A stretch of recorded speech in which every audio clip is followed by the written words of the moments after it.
We're still in Season 2. Let's just get on with this. This is the Tamara and Greg arc. And honestly, I really don't know what this arc is called. I really don't give a crap. I'm just calling this arc on who the villains are. Which Tamara and Greg, yeah. They're stupid villains. They're humans. And honestly, this is probably going to be real fast. So, now that Cora is gone,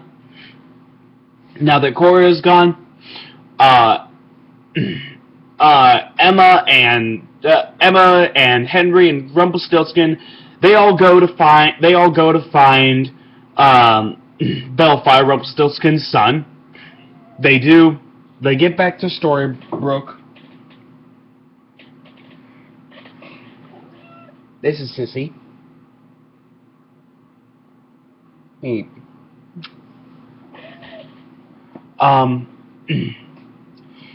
And so they find Bellfire, and they get back to Storybrooke, and they find out that Bellfire, known as Neil in this world, is the biological father of Henry.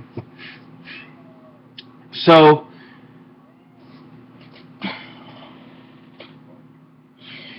he is the biological father of Henry. And so,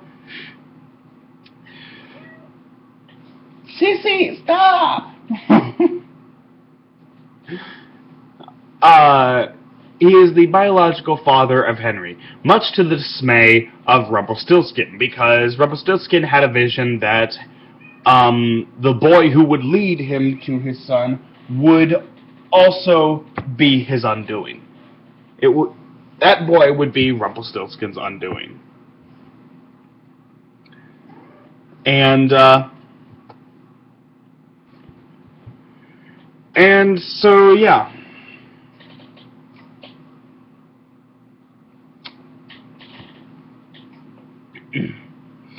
So, throughout pretty much the rest of the season, he's just trying to decide whether or not he's going to kill Henry.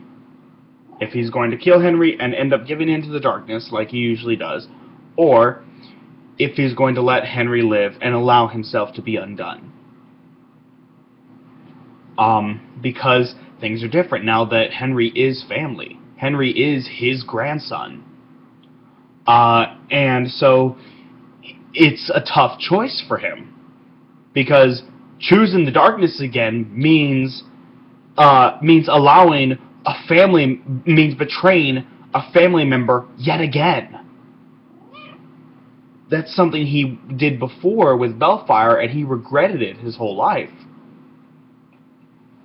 So he doesn't want to make the wrong mistake, but at the same time, he is pretty much a coward. He needs this power in order to feel brave. He needs power in order to feel brave. So he doesn't want to be without his power. So it's a tough choice for him. And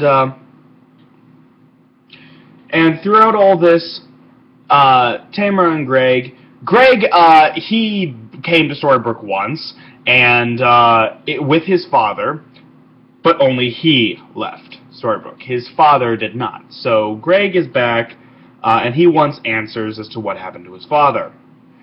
Well, gee, I wonder what happened. And Tamara is the fiance to Neil. Big shocker. And so, so they start causing trouble. Hook teams up with them for a while.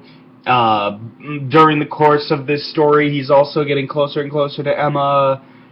Trying to get closer to Emma, talking to Neil, all that stuff.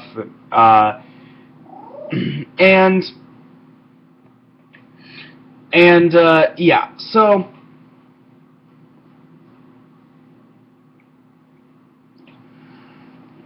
And yeah, so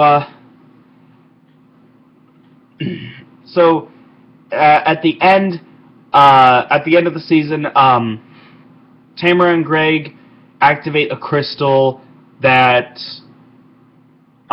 is pretty much just a safety net. It's a backup plan in case the curse was ever broken that Regina had.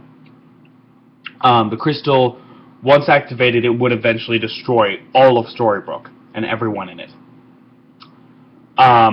Regina uses her magic to hold off the destructive power of the crystal and give the rest of our heroes the time they need to get everybody to safety. Unfortunately, Captain Hook has already abandoned the town with his ship, the Jolly Roger.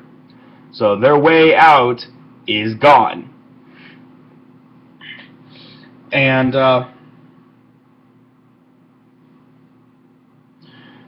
so during all this commotion, Henry gets kidnapped by Tamara and Greg. Tamara and Greg, it turns out, have a magic bean.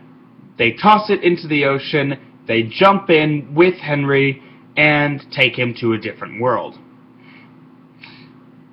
And so by Emma and Regina working together, they managed to stop the crystal.